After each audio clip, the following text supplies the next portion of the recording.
From the Weather NorCal Command Center, this is your Evening Update.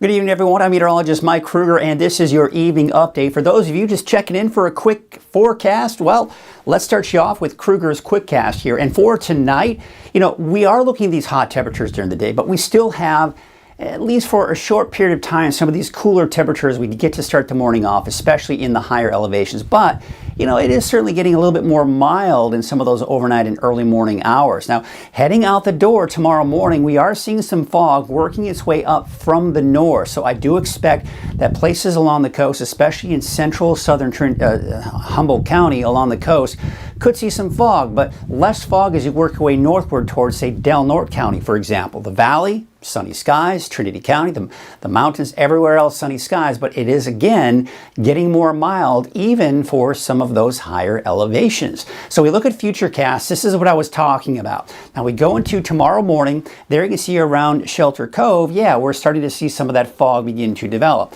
Through the day on Friday, see how it just kind of works its way northward. By 6 p.m., it's still just to the south of Del Norte County. So I think Crescent City will probably see more sunshine through the day, whereas Eureka will start to see more of the clouds move in through the morning and not to mention the afternoon. So for tomorrow, temperatures about 100 degrees or higher for most of us in the valley. We are talking temperatures in the 90s for many of the higher elevations. So yes, it's another hot day for your Friday. Temperatures mid to upper 60s out along the coast. But the 7-day forecast does show that, yeah, we are going to see some relief, but it's not until the second half of your holiday weekend. Mid 90s by the time we get into Sunday, upper 80s. Yes, upper 80s for the valley possibly by Monday, Labor Day, right? But then those temperatures will start to increase again for Tuesday, Wednesday, and Thursday. For the coast, generally staying in the mid 60s, although warming up by the middle of next week, back up to about 70.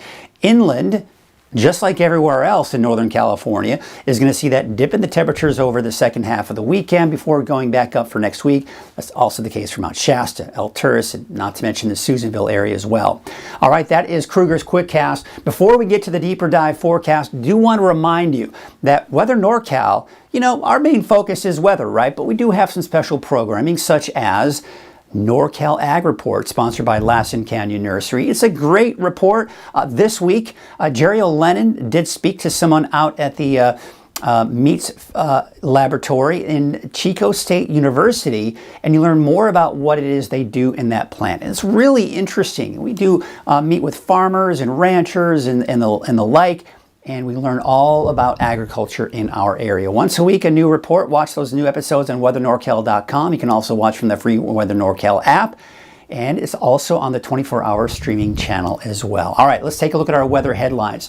The summer heat continues into the weekend. Yes, the triple-digit heat most likely for the valley, most of the valley, through Saturday. But then I do expect cooler temperatures for the second half of your Labor Day weekend, Sunday, Monday in particular. Then also with that, I'd say around Sunday, Monday, there may be a slight chance for a scattered shower for parts of Modoc County. At this point, I wouldn't count on much, if anything, quite honestly. But just know it's on my radar. It's something that you should maybe have in your back of your mind. It's not enough if we see anything to cancel any of your outdoor plans, but just be aware that it's out there. At least at the very least, see some added cloud cover.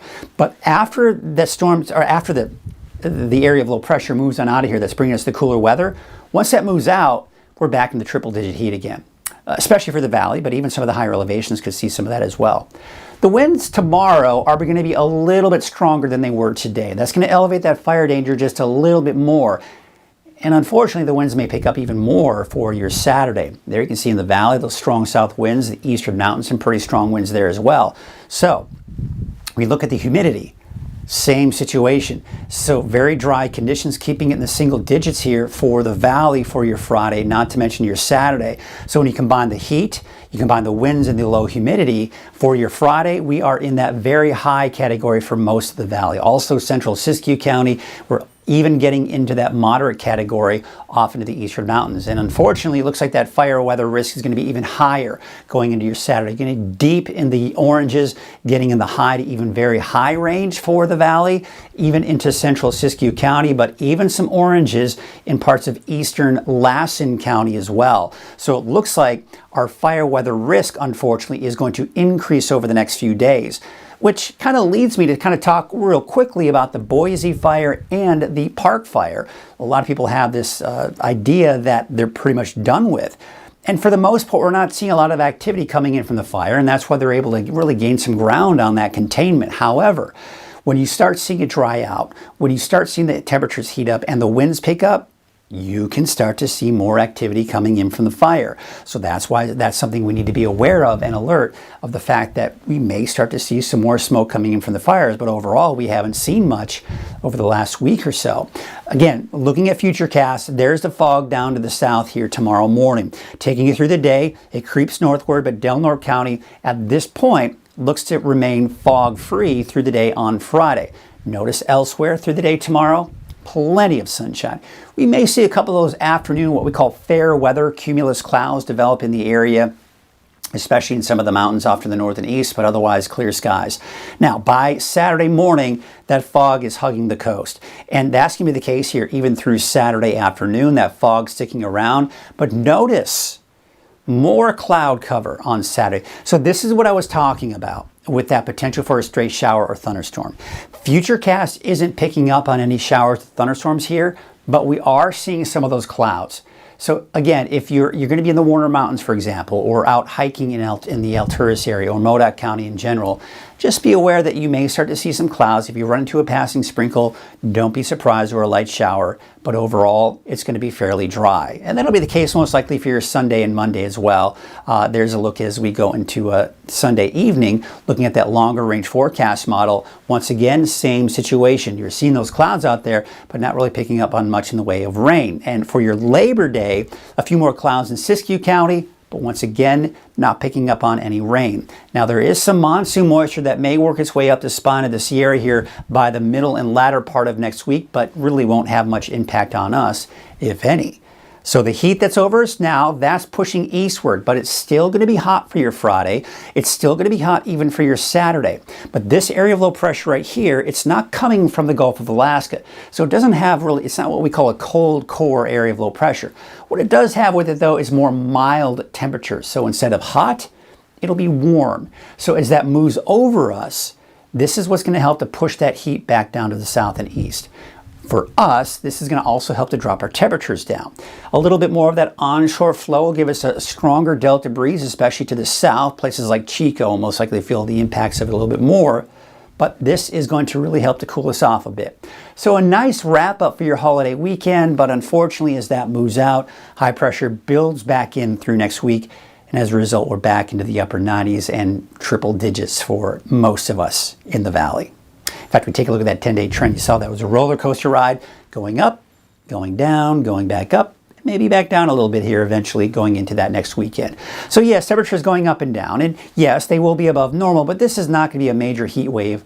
These heat waves are not going to be a major heat wave by any stretch. All right, so just, at least we can say that. We're not talking 105, 110, 115, right? That's behind us. That was in July. No thanks, right? So there you can see the wave heights are dropping for your Friday. Small craft advisory pretty much going to be allowed to expire here, or has allowed to expire here. And that'll be the case as we go into your Saturday as well, much lower wave heights. All right, so let's take a look at your forecast tonight. Mid-60s. So there's going to be a brief window in there that, yeah, it's going to be a little bit cooler out there, but for the most part, I mean, I even I was outside, had to go outside at about like 2, 3 o'clock in the morning. It was still kind of warmish out there. So we're not really cooling off a whole lot, especially in the valley, but we are seeing some of those cool-ish temperatures as we go into the early morning hours. So here's your Trinity County neighborhood forecast. Upper 90s to about 100 degrees, especially for northern Trinity County. You head to the south, not going to be quite as bad, but 68 degrees out towards Eureka, 77 Blue Lake, 93 in Garberville, and Shelter Cove about 68. We take you up to the north, there it is, 100 degrees out towards Orleans, 102 in Willow Creek, 74 in Smith River, and Trinidad, a high of about 74 degrees. So, we're getting close to 100 degrees for your Friday. Temperatures starting to drop Saturday, especially as we go into Sunday and even Monday, going right back up through next week. Your Siskiyou County neighborhood forecast, that's overdoing it. I gotta maybe adjust some of these parameters on here, but you get the idea. We're going to be looking at temperatures most likely around 100 degrees here along the Highway 96 corridor, but the I-5 corridor, mid to even some upper 90s in there. We take you out to Modoc County. We got 93 degrees for Fort Bidwell, 92 in Tule Lake, 94 in Calpine. So it's getting a little bit warmer there too. There's that slight chance I was talking about for Sunday and maybe even into Monday, but I would not count on it at all. That's pretty much, that's how slim that chance is. Your Eastern Mountains neighborhood forecast, 95 in Susanville, 94 degrees for Bernie, and 88 degrees out in Mineral. Here's your Valley neighborhood forecast to the south, and it's close to 100 degrees here. Places like Los Molinos, Chico 99, 97 Willows. Wouldn't be surprised if some of us that are on 98, 99 do touch 100 degrees here for a brief period of time on Friday. Reading, though, most likely, and there you can see Whiskeytown about 97, Bella Vista about 102, and Red Bluff about 100 degrees. So we look at that 7-day outlook for Reading, and temperatures do start to drop, but still warm on Sunday. It's that Monday, that Labor Day forecast that it's really cooling down. But of course, it's heating right back up. That is your evening forecast. We'll see you bright and early tomorrow morning at 7 a.m. on Coffee with Kruger. Cottonwood Small Animal Clinic is one of the only clinics in the area that can see your pet same day and for evening emergencies. We're always striving to improve the care that we give to your pets. Here at Cottonwood Veterinary Clinic, we have 10 brilliant doctors here to provide your pet with amazing collaborative care. From not only your dog to your cat, but also your gecko, your horses, your goats, and your cows. Come on down and see us. Both clinics are located in the heart of Cottonwood.